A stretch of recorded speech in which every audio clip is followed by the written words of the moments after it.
আমৃত্যু ভালোবাসি তোকে। পর্ব ২৭। লেখিকা সালমা চৌধুরী। আজকের পর্বটা দারুণ একটা পর্ব। প্রথমত, ২৮ বছর পর মেঘ, আবির আর তানভীর প্ল্যান করে নিজের ফুফির সাথে পরিবারের সবাইকে দেখা করাবে। দ্বিতীয়ত, মেঘ আর আবিরের ভ্যালেন্টাইন্স ডে আজকে। তো চলো, উইদাউট ওয়েস্টিং এনি টাইম, শুরু করা যাক। আবিরের বেসামাল অবস্থা দেখে তানভীর মৃদু হেসে ঠাট্টার স্বরে মেঘকে বলল, ভয় পাইস না, ভাইয়ের মনে আরশোলা কামড় দিছে, এজন্য অস্থির লাগছে সবকিছু। ঠিক হতে একটু সময় লাগবে। মিমা রাতি দুজনে একসঙ্গে চেঁচিয়ে উঠল, গাড়িতে আরশোলা আছে? কই আরশোলা? আল্লাহ বাঁচাও! ওদের নাচানাচিতে তানভীর গাড়ি সাইড করে পেছন ফিরে তাকালো। তেজ পূর্ণ গম্ভীর কণ্ঠে শুধালো, আমি কি একবারও বলছি গাড়িতে আরশোলা আছে? আদি আর্তনাদ করে বলল, তুমি না বললা ভাইয়াকে আরশোলা কামড় দিছে? তানভীর উদাস ভঙ্গিতে বলল, ভাইয়াকে কখন কোথায় আরশোলা কামড়াইছে কে জানে। তোরা চুপচাপ বস, তারপরও লাফালাফি করলে আরশোলার বাড়িতে ফেলে দিয়ে আসবো। আবির তখনও চোখ বন্ধ করেই বসেছিল। তানভীর এবার আবির থেকে তাকিয়ে একগাল হেসে বিড়বিড় করে শুধালো, ভাইয়া, ব্যথা কি বেশি লাগছে? হাসপাতালে নিতে হবে? আবির সহসা চোখ খুলল, আর চোখে তানভীরের দিকে তাকালো, কিন্তু কোনো রিয়াকশন দেখালো না। তানভীর তখনও হেসেই যাচ্ছে। তানভীর পুনরায় ডাকলো। আবির শুধু ভ্রু নাচালো। তানভীর ঠোঁট বেঁকিয়ে হেসে বলল, চোখ বন্ধ করে জোরে নিঃশ্বাস ছাড়ো, আর বলো, অল ইজ ওয়েল। দেখবা একটু শান্তি লাগছে। আবির ভ্রু গুটিয়ে তাকালো। তানভীরের হাসি দেখে আবিরও খানিক হাসল। তারপর তপ্ত স্বরে বলল, মজা নিচ্ছিস? তানভীর সশব্দে হেসে উত্তর দিল, একদমই না। আবির ভারী কণ্ঠে বলল, দিন আমারও আসবে, তখন বুঝাবো কত ধানে কত চাল। চুপচাপ গাড়ি স্টার্ট দে। তানভীরও আর কিছু বলল না, ঠোঁটের কোণে হাসি রেখেই গাড়ি স্টার্ট দিল। মাইশাপুর বিয়েতে মেঘকে শাড়ি পরা দেখে আবির সারা রাত ঘুমাতে পারেনি।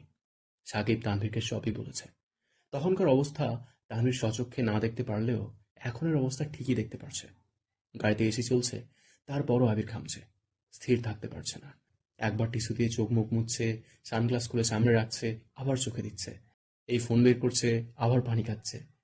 বুকের বাঁ পাশে অবস্থিত হৃৎপিণ্ডটা অবিরত কাঁপছে। কথায় আছে, শাড়িতেই নারী। যে অষ্টাদশী জামা পরে পিচ্ছিমের মতো সারা বাড়ি ছোটাছুটি করত, সে আজ শাড়ি পরে পরিপূর্ণ নারী রূপে আবিরের সামনে আসছে। মায়াবিনী তো জানে না, তার মায়ার জালে আবিরের মনটা বন্দী হয়ে আছে বহু বছর ধরে। নারীরূপী মায়াবিনীকে অনন্তকাল দেখার স্বাদ জাগছে আবিরের অন্তরে। ইচ্ছে তো অনেক কিছুই করছে। মায়াবিনীর দুগাল স্পর্শ করে চোখে চোখ রেখে মায়াবিনীর সমুদ্রের ন্যায় গভীর দুচোখে চিরকালের জন্য ডুবে যেতে, কপালে আলতোভাবে নিজের ঠোঁট ছোঁয়াতে, হৃদয়ে জমানো নিরবধি ভালোবাসার এক খণ্ডে মায়াবিনীর উদ্বেলিত মনটাকে শান্ত করতে, মায়াবিনীর চোখে চোখ রেখে সাত সমুদ্র পাড়ি দিতে, নীল আকাশ, অগণিত পাখি আর সমুদ্রের সুবিশাল জলরাশিকে সাক্ষী রেখে বলতে, আমৃত্য ভালোবাসি তোকে। আবির সিটের সঙ্গে হেলান দিয়ে বসে আছে, দৃষ্টি তার গাড়ির মিররে। পেছনের সিটে বসা অষ্টাদশীকে আপন মনে দেখেই চলেছে। হঠাৎই ঠোঁটের কোণে এক চিলতে হাসির ঝলক দেখা গেল। কেন হাসলো কে জানে। এদিকে মেঘ শাড়ি ঠিক করায় ব্যস্ত। প্রথমবার এভাবে শাড়ি পরেছে। বারবার মনে হচ্ছে এদিকে ওদিকে খুলে যাচ্ছে, তাই সেসব চেক করায় ব্যস্ত। স্বাভাবিক হয়ে বসতেই মিররে চোখ পড়ে। আবিরের সঙ্গে চোখাচোখি হতেই মেঘ সঙ্গে সঙ্গে চোখ নামিয়ে নিয়েছে। সহসা মেঘ ভ্রু কুঁচকায়।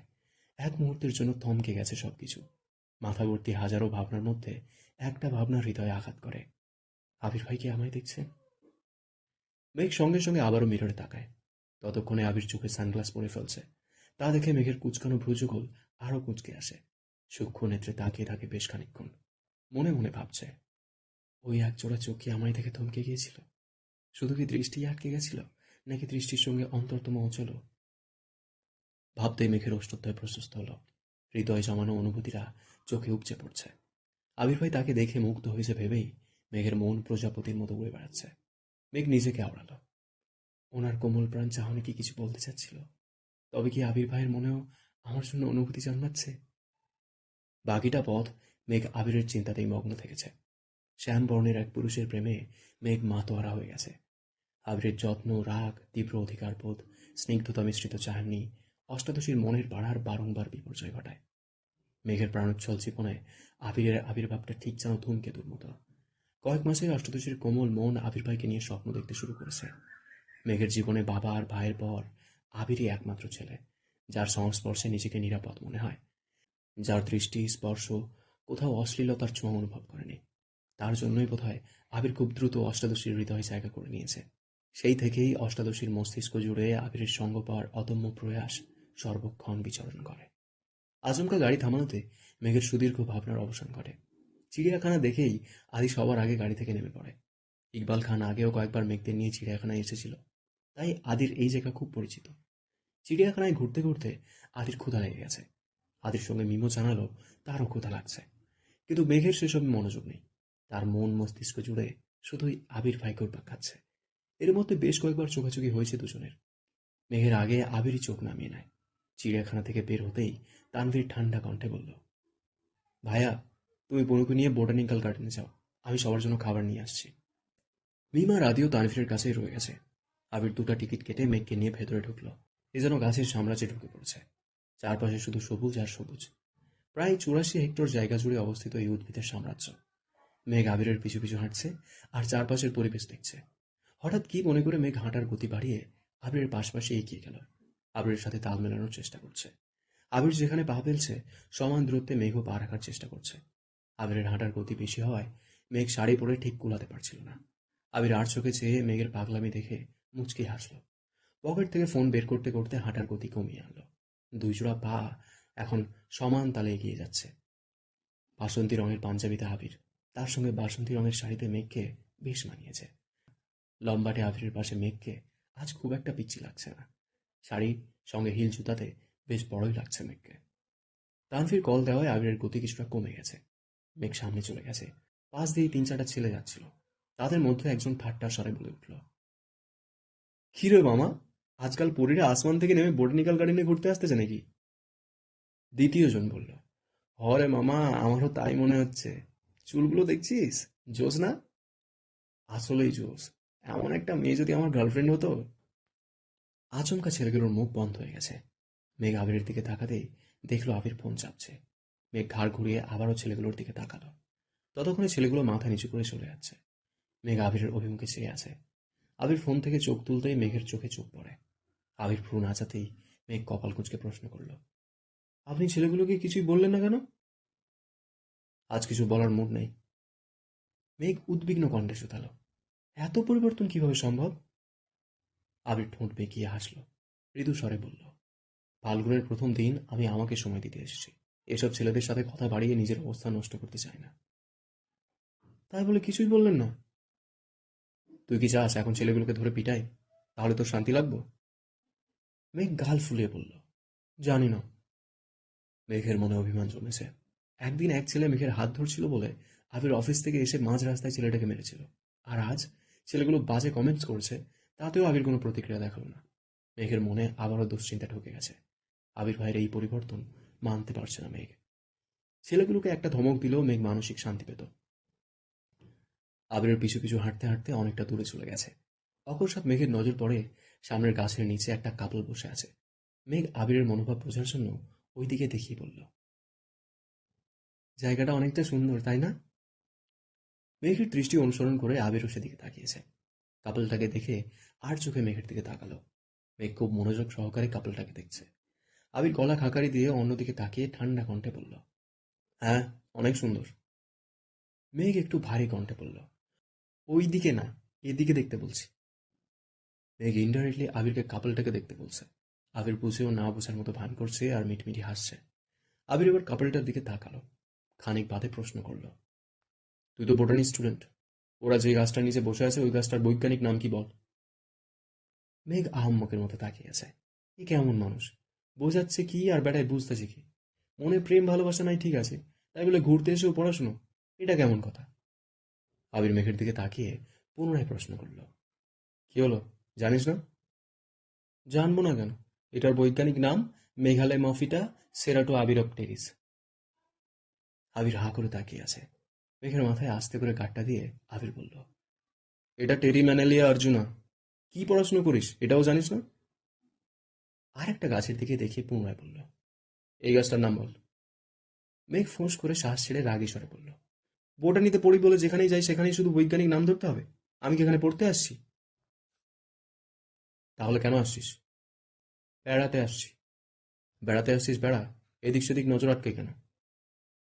আবির ঘুরিয়ে ফিরিয়ে হলেও বুঝিয়ে দিয়েছে ওই কাপলটাকে দেখা আবিরের ভালো লাগেনি। মেঘ ভেঙচি কেটে যেতে যেতে বলল, সুন্দর জিনিসে নজর তো পড়বেই। আবির সেদিকে তাকিয়ে ধীর কণ্ঠে বলল, আমার চোখে যেমন তুই ব্যতীত সব মেয়েই কুৎসিত, তেমন কাপল হিসেবে আমি আর আমার স্প্যারো ব্যতীত সবাই অসুন্দর। আমি চাই সবাই আমাদের দেখুক, আমি কেন অন্যদের দেখব। কথাগুলো বলেই আবির ঠোঁট পাকালো। দ্রুত পায়ে মেঘের কাছাকাছি এগিয়ে আসলো। আবারও পাশাপাশি হাঁটছে দুজন। আবার একটু পর পর আর চোখে মেঘকে দেখছে। সামনে যেতেই তানভীরদের সঙ্গে দেখা হলো। আবির তানভীরকে দেখেই শান্ত স্বরে বলল, ভাবছিলাম তোর বোনের মাথাটা ঠিক আছে, এখন দেখি ও আরো বড় তার ছিঁড়া। কেন, কি হয়েছে? নির্দ্বিধায় বৈজ্ঞানিক নাম বানিয়ে বলে, পাগলের লক্ষণ। এটা তো ভালো কথা, আমার বোনের কত ট্যালেন্ট দেখছো। আবির হেসে বলল, তোর বোনের ট্যালেন্ট দেখে আমি শিহরিত। আবির আর তানভীর দুজনেই সশব্দে হাসছে। মেঘ মিমের হাত ধরে এলো। মেঘ মিমের হাত ধরে ঘুরছে, সুন্দর জায়গা থেকে ছবি তুলছে। আদি ওদের সামনে হাঁটছে আর কাঁদছে। ঘন্টা দুয়েক ঘোরা শেষে গেট থেকে বের হয়ে কিছুটা সামনে আসতেই তিনটা ছেলে ছুটে আসে। মোলায়েম কণ্ঠে বলল, আই এম সরি আপু, তখন আমাদের ওইভাবে কমেন্টস করা একেবারেই উচিত হয়নি। প্লিজ আপু, কিছু মনে করবেন না। Sorry please. আর কখনো আপনাকে বা অন্য কোনো মেয়েকে এভাবে বলবো না। মাফ করে দিন প্লিজ। মেঘ আবিরের দিকে তাকালো, কিন্তু আবির নিরুদ্বেগ। আবিরের বেপরোয়া ভাব থেকে মেঘ কপাল কুটালো। তাকালো তানভীরের দিকে। তানভীর আগে থেকেই সূক্ষ্ম নেত্রে তাকিয়ে আছে। কি হয়েছে বা কি হচ্ছে কিছুই বুঝতে পারছে না সে। মেঘ নম্র স্বরে জানালো, ঠিক আছে, আপনারা এখন যান। ছেলেগুলো পুনরায় জিজ্ঞেস করলো, আপু মাফ করেছেন? হ্যাঁ, করেছি। ছেলেগুলো চলে গেছে। তানভীর আবিরকে ইশারায় জিজ্ঞেস করলো, সমস্যা কি? আবিরও ইশারাতেই বুঝালো, তেমন কিছুই না। মেঘ সন্দেহের দৃষ্টিতে আবিরকে দেখছে। আবির মেঘের দিকে না তাকিয়ে তানভীরকে বলল, তুই ওদের নিয়ে ঘুরে আয়, আমি মেঘকে নিয়ে এক জায়গায় যাবো। তানভীর ভ্রু উঁচিয়ে চোখ বড় করে তাকালো। আবিরের নীড়ের দৃষ্টি দেখেই তানভীর এগিয়ে গিয়ে গাড়িতে বসলো। মিমার আদিকে নিয়ে গাড়ি স্টার্ট দিল। মেঘ তখনও আবিরের দিকেই তাকিয়ে আছে। আবির এবার সরাসরি মেঘের মুখের দিকে তাকালো। মেঘের কপালে কয়েক স্তর ভাঁজ, ভ্রু কুঁচকানো, তীক্ষ্ণ দৃষ্টিতে তাকিয়ে আছে। নাকের ডগা ক্রমশ ফুলছে, গাল ফুলিয়ে জোরে জোরে নিঃশ্বাস ছাড়ছে। আবির গলার স্বর কিছুটা উঁচু করে বলল, এভাবে তাকিয়ে আছিস কেন? আমার কি লজ্জা লাগে না? মেঘ শ্বাস ছেড়ে ধীর কণ্ঠে শুধালো, ছেলেগুলো আমায় সরি বললো কেন? আমি কি জানি। মেঘের রাগ চোখে মুখে ভেসে উঠেছে। রাগান্বিত কণ্ঠে বলল, আপনি সত্যি কিছু জানেন না? আবির নিচের ঠোঁট কামড়ে এক আঙুলে মেঘের নাকের ডগায় আলতোভাবে স্পর্শ করে বলল, যাই বল, রাগলে তোকে সেই লাগে। পুরাই অগ্নিকন্যা। সারাক্ষণ এভাবে ঘুরবি, তাহলে কোনো ছেলে বাজে কমেন্টসও করবে না, তারপর এসে তাদের সরিও বলতে হবে না। আবির এগিয়ে গিয়ে একটা রিক্সা ঠিক করলো। হাতের ইশারায় মেঘকে ডাকলো। আবির রিক্সা থেকে হাত বাড়ালো। মেঘ এক হাতে শাড়ির কুঁচি ধরে অন্য হাতে আবিরের হাত শক্ত করে ধরে রিক্সাতে উঠে বসলো। আবির মেঘের দিকে ঝুঁকে শাড়ির আঁচল টেনে মেঘের মাথায় দিয়ে দিয়েছে, যেন বাতাসে চুল এলোমেলো না হয়। মেঘ অবাক চোখে সেই দৃশ্য দেখছে। রিক্সা চলতে শুরু করেছে। আবির খানিকক্ষণ পর পরে মেঘের দিকে ঝুঁকে দেখে কোনো কিছু গাড়ির চাকায় আটকায় কিনা। আবির যতবার কাছে আসে, আবিরের গায়ের গন্ধে মেঘের ছোট্ট দেহ ততবারই কম্পিত হয়। কিছু দূর যাওয়ার পর একটা ফুলের দোকান দেখে আবির রিক্সা থামিয়ে সেখান থেকে তাজা ফুলের মাথার মুকুট কিনেছে, সাথে দু হাতের জন্য তাজা ফুলের ব্রেসলেট। আশেপাশে ফুলের সুগন্ধ ছড়াচ্ছে। আবির নিজের হাতেই মেঘকে সেসব পরিয়ে দিয়েছে। মেঘ আজ নির্বাক, কথা বলতে একদম ইচ্ছে করছে না।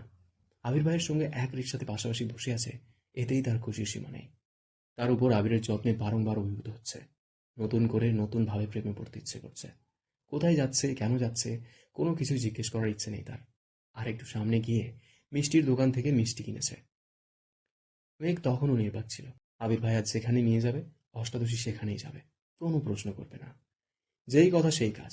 রিক্সা থেকে নেমে একটু হেঁটে একটা বাসায় ঢুকলো। মেঘ কিছুটা দূরে দাঁড়ানো। কলিং বেল চাপতেই কিছুক্ষণের মধ্যে দরজা খুলে দিল। আবির হাসি মুখে বলল, আসসালামু আলাইকুম। মাইশা আপু একগাল হেসে উত্তর দিল, ওয়ালাইকুম আসসালাম। এতদিনে বোনের কথা মনে পড়ল? আবির মুখে হাসি রেখে ঠাট্টার স্বর বলল, আমার মতো ব্যস্ত মানুষ আর একটাও পাবে না। আহা গো, কি কাজে ব্যস্ততা আমার জানা আছে। আবির মাইশার দিকে একটু এগিয়ে গিয়ে ধীর কণ্ঠে বলল, তোমার জন্য সারপ্রাইজ আছে। মাইশা উত্তেজিত কণ্ঠে প্রশ্ন করল, কি সারপ্রাইজ? আবির কণ্ঠস্বর উঁচু করে ডাকল, এই যে ম্যাম, আসুন। মেঘ গুটি গুটি পায়ে দরজা পর্যন্ত আসতেই মেঘকে দেখে মাইশা দু হাতে নিজের দু গালে হাত রাখল। মেঘকে আপাতমস্তক দেখে দরজার বাইরে এসে মেঘকে জড়িয়ে ধরে। মেঘ ও মাইশাবুকে দেখে অবাক হয়ে গেছে। আপুর বিয়ের পর আজই আপুকে দেখছে। আবির অবশ্য আগেও এসেছে, বাসাও আবিরই ঠিক করে দিয়েছিল। মেঘ জিজ্ঞেস করে, ভাইয়া কোথায়? ও বের হয়েছে, চলে আসবে এখনই, তোমরা ভেতরে এসে বসো। মেঘ ঘুরে ফিরে বাসাটা দেখছে। আবির ঠান্ডা কণ্ঠে মাইশাকে বলল, আমি কিন্তু আমার কথা রেখেছি, শাড়ি পরিয়ে তোমার সামনে এনেছি। মাইশা আবিরকে বিড়বিড় করে বলল, তার জন্য অসংখ্য ধন্যবাদ, কিন্তু প্রেমিকা নয়, আমি তাকে তোর বউ হিসেবে দেখতে চাই। ভালোবাসার অভাবে আমার ভাইয়ের মুখটা কেমন শুকিয়ে গেছে। আহারে। আবির ঠোঁট ফুলিয়ে অভিযোগের স্বরে বলল, তুমি একমাত্র বুঝছো। মেঘের দিকে তাকিয়ে বলল, আর কেউ তো বোঝেই না। মাইশা হাসতে হাসতে বলল, দাঁড়া, বলে দিচ্ছি। এই না আপু, প্লিজ বলো না। ততক্ষণে মেঘ এসে সোফায় বসতে বসতে বলল, কি হয়েছে আপু? মাইশা মুখে হাসি রেখেই বলল, মেঘ, তোমাকে আজ অনেক সুন্দর লাগছে, মাশাআল্লাহ।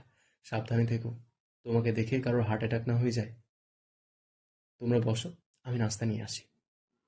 একটু পর মাইশা আপুর হাজবেন্ড বাসায় আসছেন। কিছুক্ষণ আড্ডা দিয়ে নাস্তা করে আবির মেঘকে নিয়ে বের হবে। মাইশা মেইন গেট পর্যন্ত এগিয়ে এসে উচ্চস্বরে বলল, আবির, মেঘের শাড়ির কুচিগুলো ঠিক করে দে। মেঘ আর আবির দুজনেই অবাক চোখে মাইশার দিকে তাকালো। মাইশা স্বাভাবিক কণ্ঠে পুনরায় বলল, কি হলো, ঠিক করে দে। মাইশার কথা মতো আবির হাঁটু গেড়ে বসে আস্তে ধীরে কুচিগুলো ঠিক করে দিচ্ছে। মেঘ বিপুল চোখে তাকিয়ে সে দৃশ্য দেখছে। হাত পা কাঁপছে মেঘের। আবির দাঁড়াতেই মাইশা আবিরকে ডাকলো। আবির কাছে যেতেই মাইশা হেসে বলল, শুধু ভালোবাসলেই হবে না ভাই, যত্নশীল হতে হবে। আবির মুচকি হেসে বলল, বিয়েটা করতে দাও, যত্ন কি, কাকে বলে, কত প্রকার, বিস্তারিত দেখতে পারবা। আসছি। আবির মেঘকে নিয়ে বাসার উদ্দেশ্যে রওনা দিয়েছে। অন্যদিকে তানভীর মিমার আদিকে নিয়ে ঘুরতে ঘুরতে বন্যাদের বাসার এদিকে আসছে। আবিরের চোখে প্রেমানুভূতি দেখে তানভীরেরও খুব ইচ্ছে করছিল বন্যাকে দেখতে, কিন্তু হুটহাট বন্যাকে কল দেওয়াটা নিজের কাছেই খারাপ লাগে।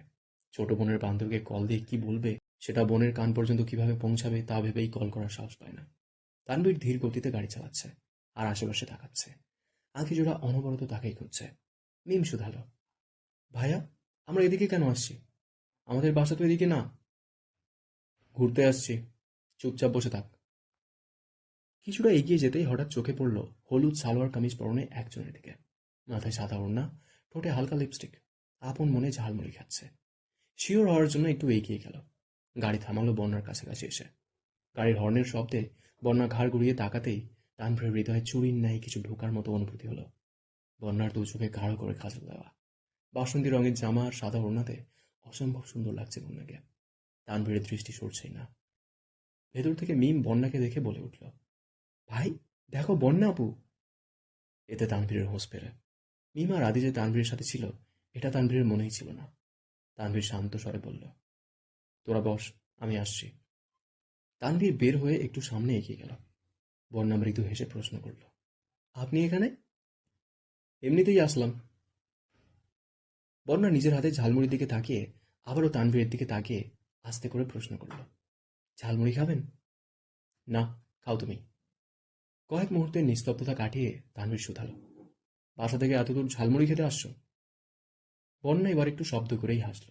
এপাশ ওপাশ মাথা নেড়ে বলল, না, ঘুরতে বেরোইছিলাম, আবু আর ভাই একটু সামনে গেছে, তাই আমি ঝালমুড়ি খাচ্ছিলাম।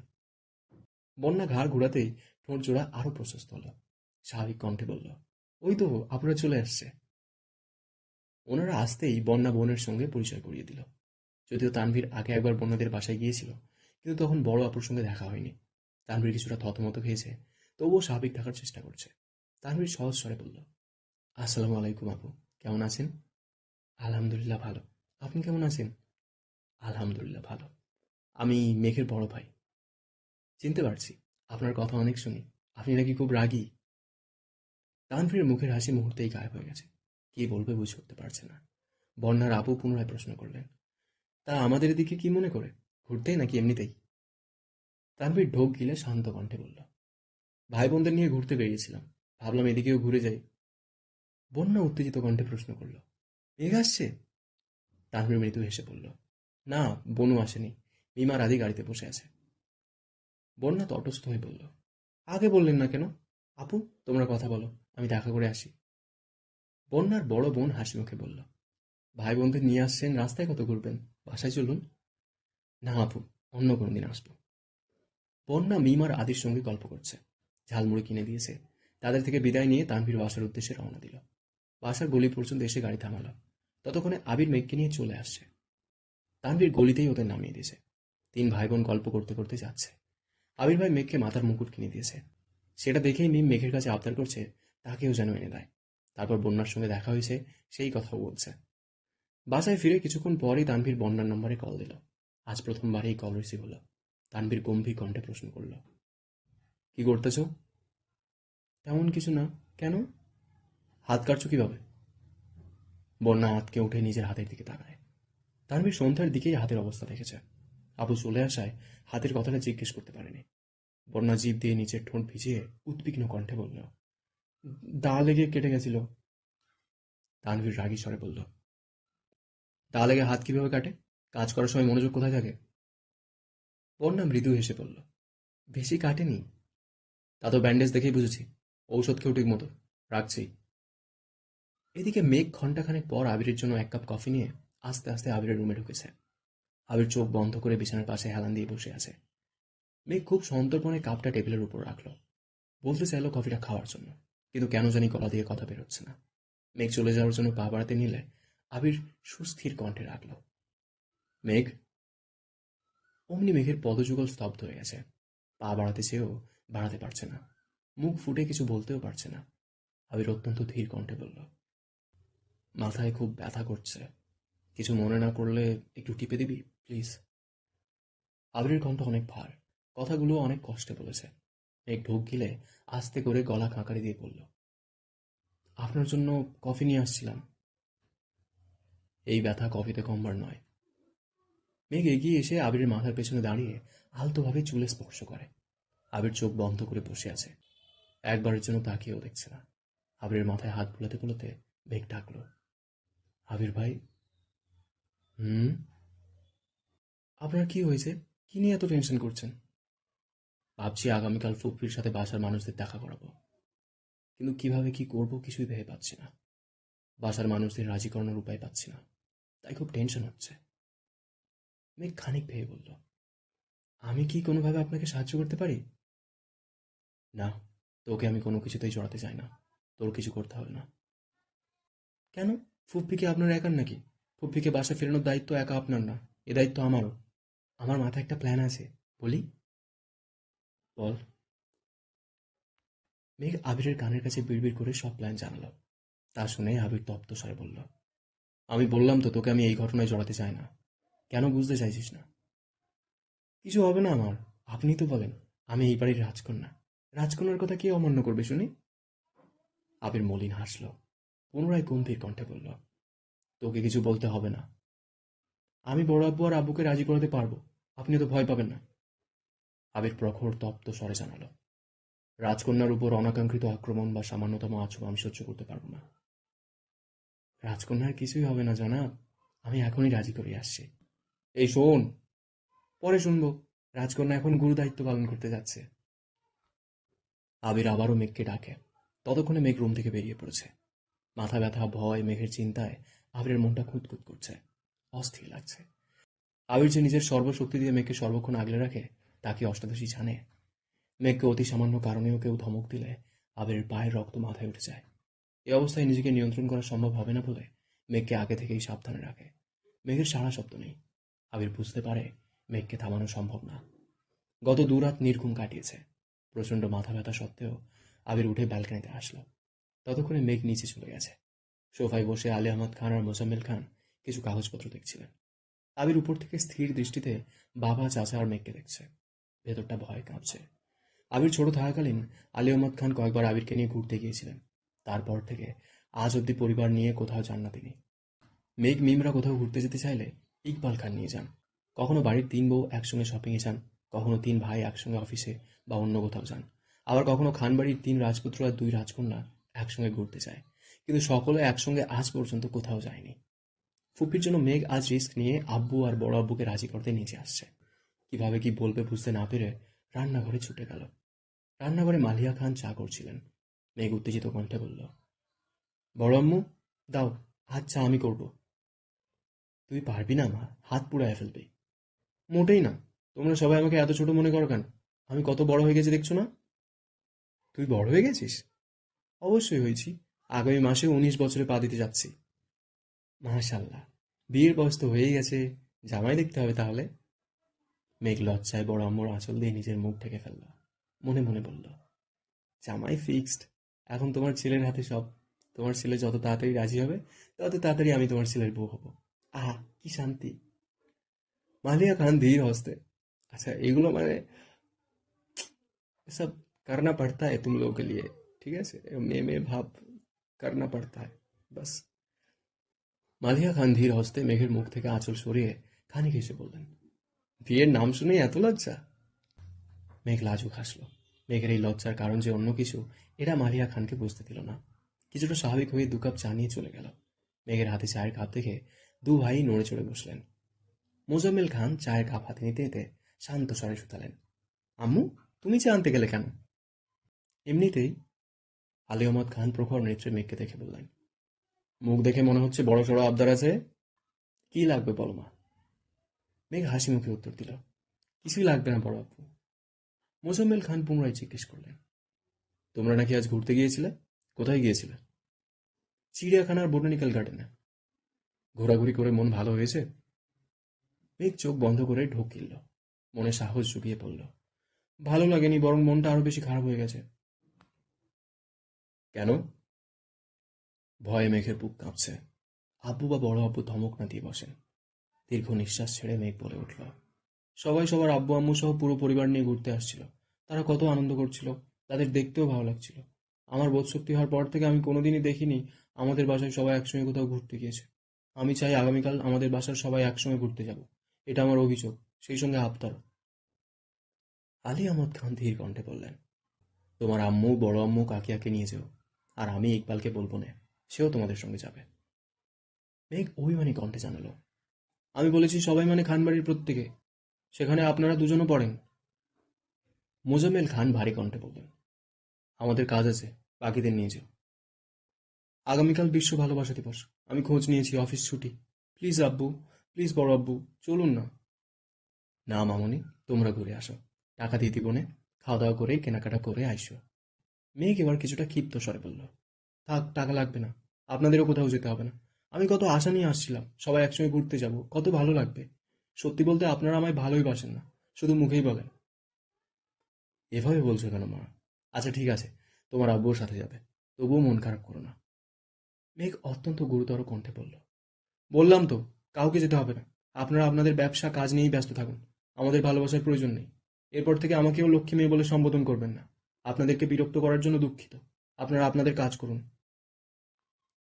মেঘ চলে যেতে নিলে আলী আহমদ খান ডাকলেন। শান্ত স্বরে মেঘকে বোঝানোর চেষ্টা করলেন, কিন্তু মেঘ নিজের জেদ থেকে নড়বেই না। এক পর্যায়ে মেঘ বলে বসল, আগামীকাল ঘুরতে না গেলে বাড়ির কারোর সঙ্গে কথা বলবে না মেঘ। আলী আহমদ খান বেশ কিছুক্ষণ চোখ বন্ধ করে ভাবলেন। ছোট থেকেই বোনকে অনেক আদরে বড় করেছিলেন আলী আহমদ খান এবং মোজাম্মেল খান। বোনের কোনো আবদার কখনো অপূর্ণ রাখেননি। খরচের টাকা বাঁচিয়ে বোনের জন্য গিফট নিয়ে আসতেন। প্রতি সপ্তাহেই 4 ভাই বোন মিলে ঘুরতে যেতেন। ইকবাল খান সবার ছোট থাকা সত্ত্বেও আলী আহমদ খান আর মোজাম্মেল খানের বোনের প্রতি ভালোবাসা বেশি ছিল। কিন্তু বোন এমন কাণ্ড ঘটানোর ফলে ভাই বোনের শারীরিক মানসিক দুভাবেই বিচ্ছেদ ঘটেছে। পরিবারকে সময় দেওয়া, বিশেষ করে ঘুরতে নিয়ে যাওয়াটা একেবারেই ছেড়ে দিয়েছেন। দু একবার গেলেও মাথায় শুধু বোনের স্মৃতি ঘুরত। তার জন্য পরিবারের দায়িত্ব ছেড়ে ব্যবসার হাল শক্ত করে ধরেছেন। বড় ভাইয়ের দেখা দেখি মোজাম্মেল খানও ধীরে ধীরে একই পথের পথিক হয়ে গেছেন। সেই সঙ্গে পরিবারের পুরো দায়িত্ব পড়েছে ইকবাল খানের উপর। বাসার বাজার থেকে শুরু করে কেউ অসুস্থ হলে হাসপাতালে নেওয়া, ডাক্তার দেখানো, ঘুরতে নিয়ে যাওয়া, সম্পূর্ণ দায়িত্ব ইকবাল খানের।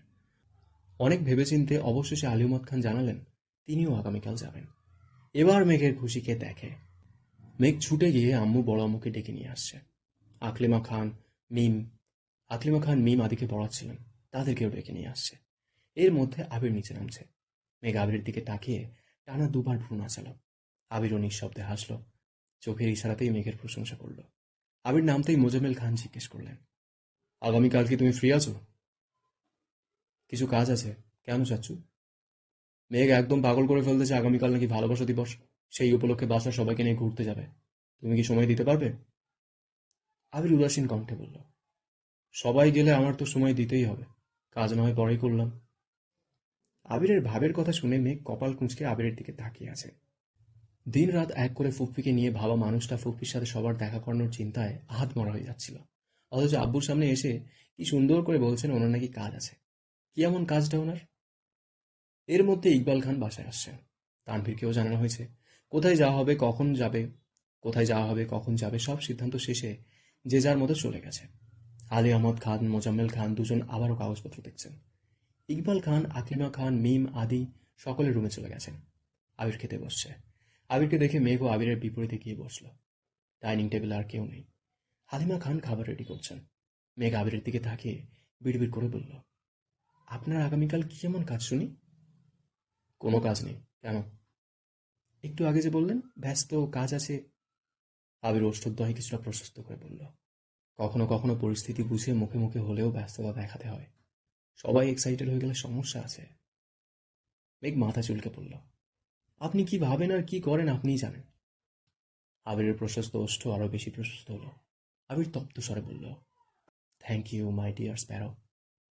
High please sir. আজ সকাল থেকে বাড়িতে হইচই। মিম, মেঘ, আদি তিনজনই খুব এক্সাইটেড। গতকাল হুট করেই আবির শাড়ি নিয়ে আসছিল, তাই সাজার তেমন সময় পায়নি। আজ মেঘ সকাল সকাল চুলে শ্যাম্পু করে অনেকটা সময় নিয়ে শাওয়ার নিয়েছে। ভেজা চুল ছেড়ে সারা বাড়ি ঘুরছে। সবাই রেডি হয়ে যাচ্ছে। কি ড্রেস পরবে মেঘ এখনো সিদ্ধান্তই নিতে পারছে না। ভালোবাসা দিবসে আবিরের সঙ্গে মিলিয়ে জামা পরবে এটা আগে থেকেই ভেবে রেখেছিল, কিন্তু সারাদিন যাবৎ আবিরের কোনো হদিশ নেই। সেই সকালে বেরিয়েছে, এখনো আসছে না। সবার বলাবলিতে মেঘ রেডি হতে চলে গেছে। মেঘ লাল রঙের একটা গাউন পরেছে, চুলগুলো বেনি করে সামনের দিকে রেখেছে। এক হাতে ঘড়ি, আর এক হাতে আবিরের দেওয়া কাছের চুড়ি থেকে এক সেট লাল রঙের চুড়ি পরেছে। আজ কানে বড় দুল দিয়েছে। ঠোঁটে লাল টকটকে লিপস্টিক, চোখে আইলাইনারের সাথে হালকা করে দেওয়া কাজল। আগে মেঘ গাঢ় করে কাজল দিত, কিন্তু আবিরের ভয় এখন কাজল দেওয়া ছেড়ে দিয়েছে। হঠাৎ হঠাৎ হালকা করে একটু দেয়। মেঘ রেডি হয়ে সোফায় বসে ফোন চাপতেছিল। এর মধ্যে আবির বাসা আসছে। আর চোখে মেঘকে খানিক দেখেই দ্রুত রুমে চলে গেল। 20 মিনিটের মধ্যেই শাওয়ার নিয়ে একেবারে রেডি হয়ে নেমে পড়েছে। আজকেও পাঞ্জাবি পরেছে। আবিরের পাঞ্জাবিরা বেশ কয়েকটা রঙের কম্বিনেশনে তৈরি, তবে সেটাতে লাল রং একটু বেশিই ভাসছে। মেঘের ইচ্ছে পূরণ হয়েছে। মেঘের ইচ্ছে পূরণ হয়েছে দেখেই মাথা নিচু করে মুচকি হাসল। আবির বাসা থেকে বেরিয়ে যাচ্ছে। পেছন পেছন মেঘও ছুটল। মেঘকে ছুটতে দেখে আবির থমকে দাঁড়ালো। মেঘ কাছে আসতেই শান্ত স্বরে বলল, ওখানে একদম শান্ত থাকবি। ফুপ্পিকে তুই চিনিস না, আর আজকের জন্য জান্নাত আপুকেও চিনিস না। ওদের দেখে উত্তেজিত হয়ে জড়িয়ে ধরতে যাবি না, মনে থাকবে? আচ্ছা ঠিক আছে, কিন্তু আপনি সকাল থেকে কোথায় ছিলেন? ফুফি দুশ্চিন্তা করতে করতে অসুস্থ হয়ে পড়ছিল। আইরিন কল দিয়ে কান্নাকাটি করতেছিল, তাই বাসায় গেছিলাম। মেঘ উদ্বিগ্ন কণ্ঠে বলল, আমার ফুপ্পির জন্য খুব টেনশন হচ্ছে। আর আমার আব্বুর জন্য বেশি টেনশন হচ্ছে। আচ্ছা যাই হোক, তুই মুড অফ করে থাকিস না। বাসার সকলের সঙ্গে ঘোরার ইচ্ছে পূরণ হচ্ছে, সেটাতেই ফোকাস কর। মেঘ কথা না বাড়িয়ে সোজা গাড়িতে বসল। একটু পর মিম, আদিসহ সকলেই চলে আসছে। বাসার আশেপাশে সুন্দর নিরিবিলি জায়গা ঘুরে হালকা নাস্তা করে পরিশেষে রমনা পার্কে আসলো। আবির আর তানভীর এমন ভাব নিচ্ছে যে বাবা চাচা ছাড়া তারা কোনো দিকে যায় না। রমনা পার্কে যাবে কিনা সেই অনুমতিও বাবার থেকেই নিয়েছে আবির। শান্ত পরিবেশে হাঁটছে সকলে। মেঘের কথা মাথায় রেখে আলী আহমদ খান নিজেই মিম, মেঘদের ঘুরিয়ে ঘুরিয়ে দেখাচ্ছেন। এরা সেটা গল্প বলছেন। সামনের দিকে 3 ভাই, মিম, আদি, মেঘ, তারপর 3 বউ, সবশেষে আবির আর তানভীর। ফুপ্পির কথা জানতে মেঘ ইচ্ছে করেই সামনে থেকে পিছনে আসছে, কিন্তু পরিস্থিতি বেশ ঠান্ডা। আবির তানভীর কোনো কথা বলছে না। আবির ফোনে কাকে যেন মেসেজ পাঠাচ্ছে। তানভীর আবির কারো কাছে পাত্তা না পেয়ে মেঘ চলে যেতে নিলে আবির আচমকা মেঘের হাতের কবজিতে শক্ত করে ধরে। মেঘ পিছন ফিরতেই আবির চোখে ইশারা করল সামনে না আগানোর জন্য। সামনে সবার হাঁটা হঠাৎই থেমে গেছে। মেঘ এবার ঘাড় ফিরিয়ে তানভীরকে দেখার চেষ্টা করল। তানভীর কিছুই দেখেনি ভাব করে মেঘকে ক্রস করে সামনে গিয়ে মেঘকে আড়াল করে দাঁড়িয়েছে। আবির মেঘের হাত ধরে আবির মেঘের হাত ধরে রাখছে। এই দৃশ্য যেন কারো নজরে না পড়ে, তার জন্যই আড়াল করে দাঁড়িয়েছে। মালিয়া খান জান্নাতকে দেখে এগিয়ে গেছেন। বাকিরা সেখানেই দাঁড়িয়ে আছে। মালিয়া খান উত্তেজিত কণ্ঠে বললেন, আরে জান্নাত, কেমন আছো? জান্নাত এক গাল হেসে উত্তর দিল, আলহামদুলিল্লাহ ভালো। আপনি কেমন আছেন আন্টি? আপনারা সবাই বুঝি ঘুরতে আসছেন? আলহামদুলিল্লাহ ভালো। মেঘের আবদার আজকের স্পেশাল দিনে সবাইকে নিয়ে ঘুরবে, তার জন্য আসলাম। জান্নাত এবার আলী আহমদ খানকে উদ্দেশ্য করে বলল, আসসালামু আলাইকুম আঙ্কেল। কেমন আছেন? আলহামদুলিল্লাহ। তুমি ভালো আছো তো? জি, আলহামদুলিল্লাহ। হালিমা খান স্বাভাবিক কণ্ঠে শুধালেন, তা জান্নাত, তুমি কি একা আসছো? জান্নাত হাসি মুখে বলল, না, বলে ঘাড় ফিরিয়ে তাকিয়ে গাছের নিচে বসা মহিলার দিকে তাকালো। মালিয়া খান কিছুটা পিছিয়ে আলী আহমদ খানের কাছাকাছি এসে আস্তে করে বললেন, উনি মনে হয় জান্নাতের আম্মু। আপনাকে যে বলছিলাম কিছু তো বললেন না। আজকে তাহলে আমাদের বাসায় দাওয়াত দিও না, আপনি কি বলেন? ঠিক আছে, তোমার যেহেতু এত ইচ্ছে, দিও দাওয়াত, আমার কোনো সমস্যা নেই। মালিয়া খানের মুখে উজ্জ্বলতা ঝলঝল করছে। উত্তেজিত কণ্ঠে জান্নাতকে প্রশ্ন করলেন, উনি তোমার আম্মু না? ডাকো, একটু কথা বলি। জান্নাত ঘাড় ঘুরিয়ে ডাকল, আম্মু, এদিকে আসো। ঠোঁটে হাসি রেখেই জান্নাত মালিয়া খানকে বলল, উনি আমার শাশুড়ি আম্মু। সহসা স্তব্ধ হয়ে গেছে সবকিছু। মালিয়া খান অবিশ্বাস্য চোখে তাকিয়ে আছে জান্নাতের দিকে। জান্নাতের কথা শুনে আলী আহমদ খানও কপাল কুঁচকালেন। মালিয়া খান প্রায় প্রায় আবিরের জন্য জান্নাতের কথা বলেন, কিন্তু আলী আহমদ খান তেমন সাড়া দেননি বলে এতদিন কিছুই বলতে পারেননি। অথচ সেই মেয়ে বিবাহিত। ওনাদের সাথে সাথে বাকিরাও অবাক চোখে তাকিয়ে আছে। মালিয়া খান এতটাই সফট যে কিছুই বলতেই পারছেন না, চোখে তাকিয়ে আছে। এদিকে আবির মেঘের হাত ধরিয়ে রেখেছে এদিকে আবির মেঘের হাত ধরিয়ে রেখেছে যাতে মেঘ কোনোভাবেই সামনে না যায়। তানভীর মেঘের সামনে দাঁড়ানো, তাই মেঘ জান্নাত আপুর কথা শুনলেও আবুকে দেখতে পারছে না। মেঘ ঘাড় কাত করে জান্নাতকে দেখার চেষ্টা করছে। আকলিমা খান খানিক ভেবে প্রশ্ন করলেন, তোমার বিয়ে কবে হয়েছে? অক্টোবরের 12 তারিখ আন্টি। মালিয়া খান এবার দ্বিতীয়বারের মতো আশ্চর্য হলেন। আজ ফেব্রুয়ারি 14, মানে 4 মাসের উপরে হয়েছে জান্নাতের বিয়ে হয়েছে, অথচ উনি তাকে ছেলের বউ বানাতে উঠে পড়ে লেগেছিলেন।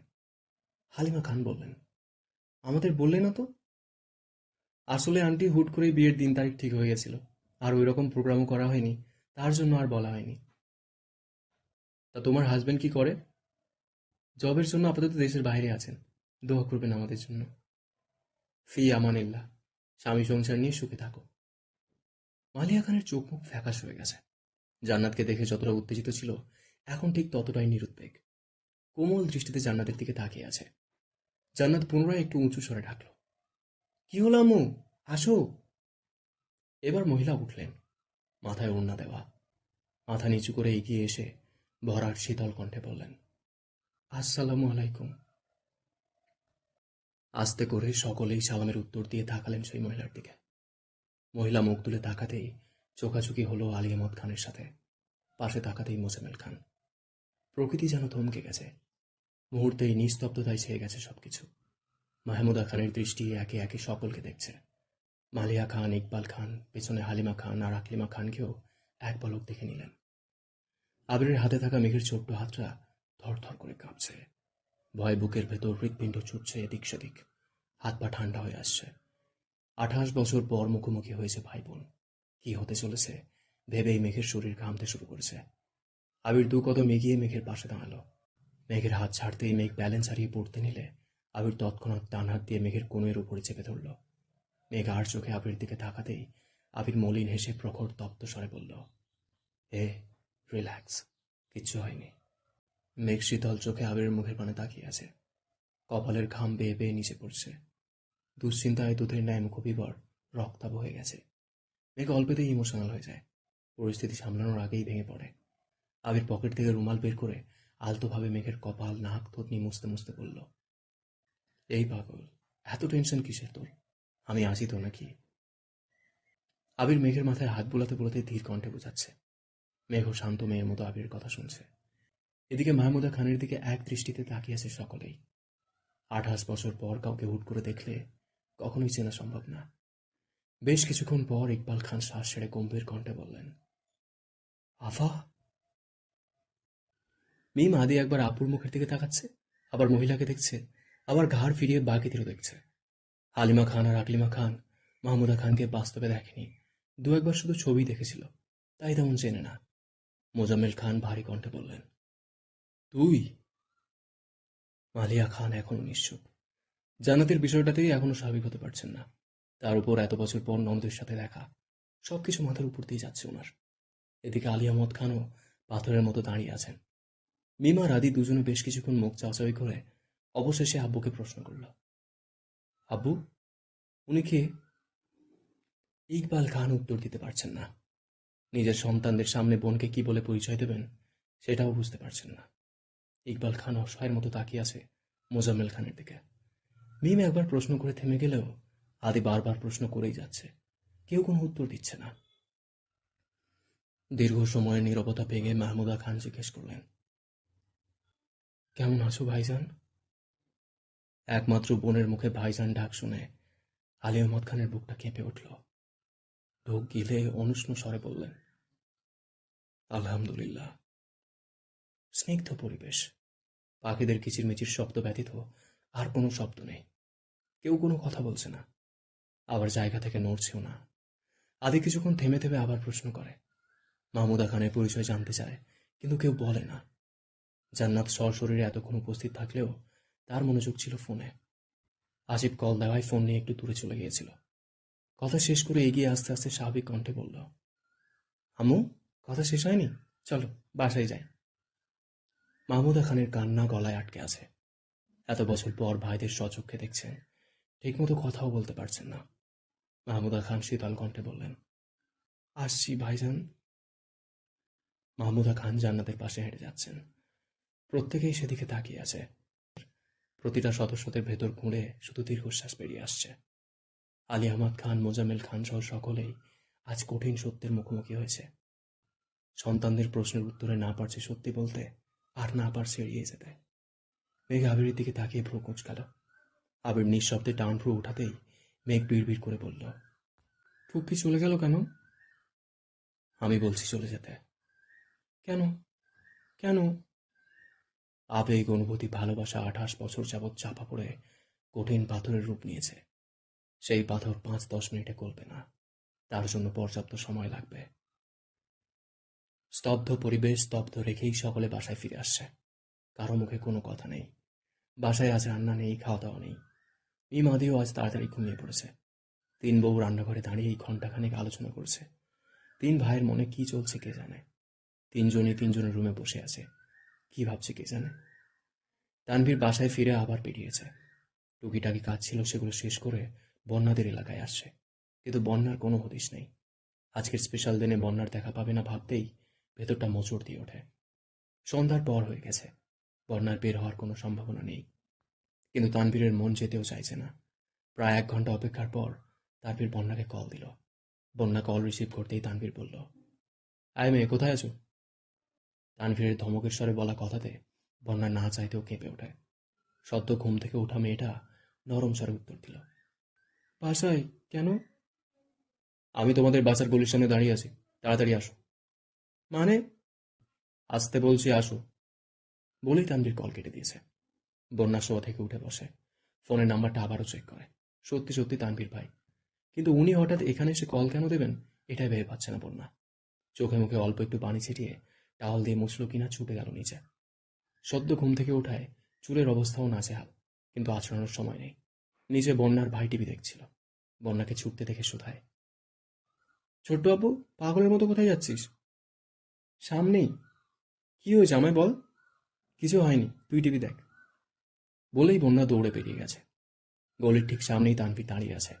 তানভীরকে দেখা মাত্রই দৌড়ের গতি কমে গেছে। ধীর গতিতে এগিয়ে গেল। গলায় ওড়না পেঁচানো, চুল অগোছালো, মুখ মলিন হয়ে আছে। তানভীর কপাল কুঁটিয়ে সূক্ষ্ম নেত্রে বন্যাকে নিরীক্ষণ করল। বন্যা কিছু বলার আগেই তানভীর ভারী কণ্ঠে বলল, সন্ধ্যাবেলা চুল ছেড়ে বেরোছো কেন? আর চুলের এই দশা কেন? মাথায় ওড়না দাও। বন্যা ওড়না মাথায় দিতে দিতে নিরুদ্বেগ কণ্ঠে জবাব দিল, ঘুমাইছিলাম। অসময়ে ঘুমাও কেন? সন্ধ্যাবেলা ঘুমাতে নেই তুমি জানো না? জানি, ঘুম পাচ্ছিল তাই। হাতের কি অবস্থা দেখি। বন্যা আস্তে করে হাত বাড়ালো, ব্যান্ডেজ খুলে ফেলছে। তানভীর বন্যার হাতে ধরে ফোনের আলো দিয়ে ভালোভাবে হাতটা দেখল। তারপর ধীর স্বরে বলল, দেখে শুনে কাজ করতে পারো না? কিছু ঔষধ বন্যার হাতে দিয়ে বলল, এই ঔষধগুলো ঠিকমতো খেও, তাড়াতাড়ি ঠিক হয়ে যাবে।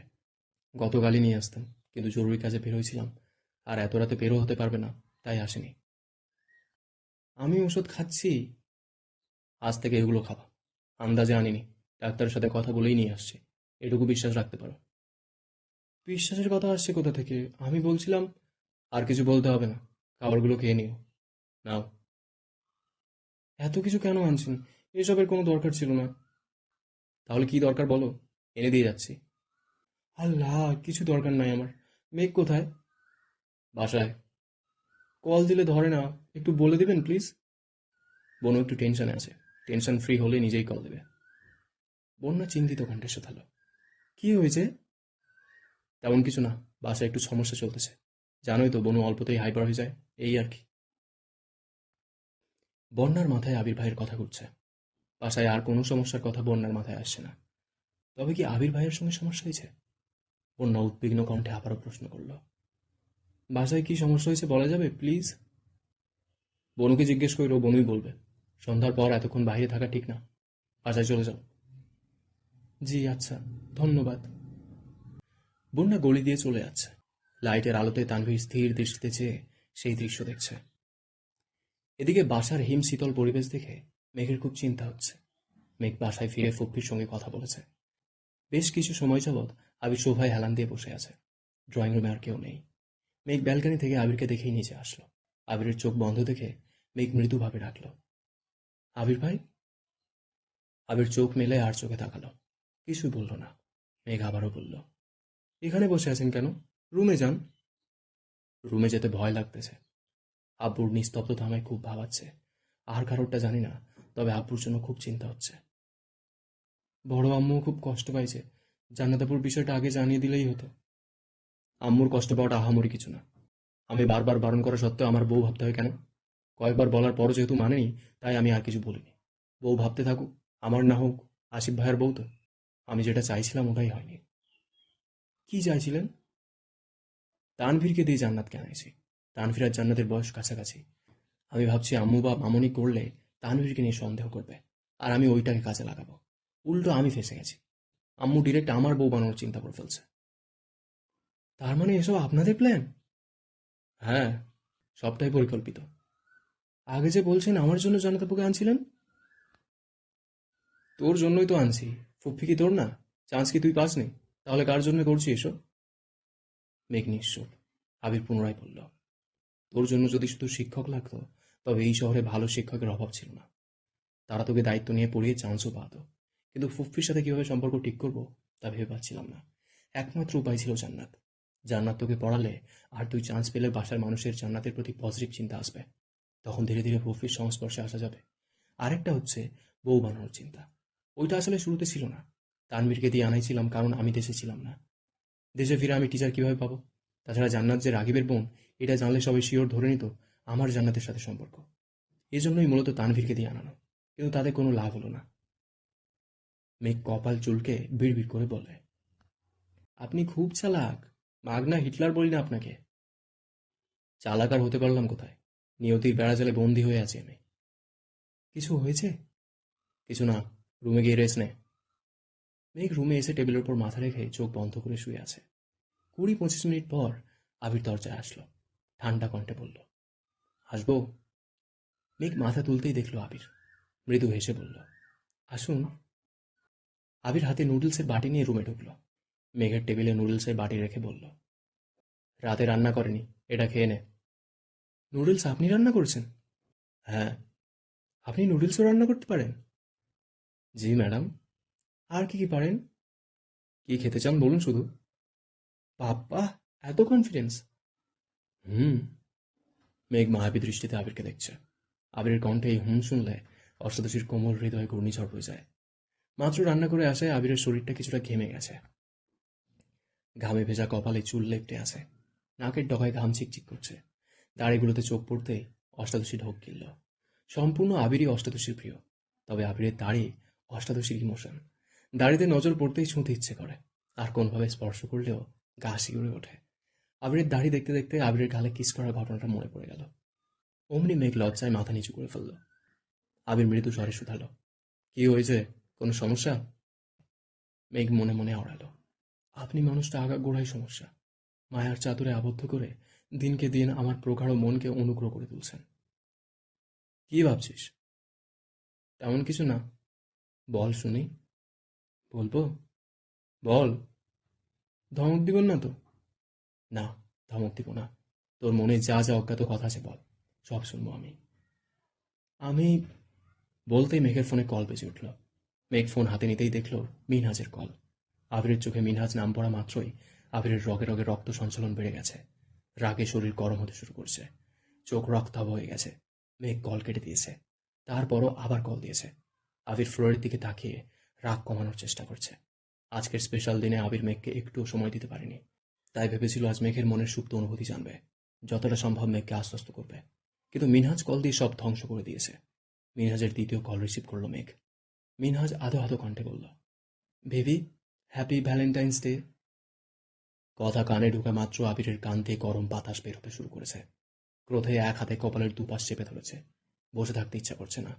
বসা থেকে উঠে দীর্ঘ কদম ফেলে রুম থেকে বেরিয়ে গেছে। মেঘ আবিরের প্রস্থানের শব্দ শুনেই ঘাড় পিড়িয়ে দেখল। রাগে গজগজ করতে করতে মিনহাজকে বলল, হারামি, রাখ তোর ভ্যালেন্টাইন। আমার ভ্যালেন্টাইনের 18টা বাজায় দিছস। আমায় বেবি বলবি না বানর। তুই জীবনেও ভালো হবি না। কল কেটে দেওয়ার পরও বারবার কেন কল দিছিস? আমার কপালটাই খারাপ। দূর, ভাল লাগে না। মেঘ রাগে ফুঁসতে ফুঁসতে কল কেটে দিয়েছে।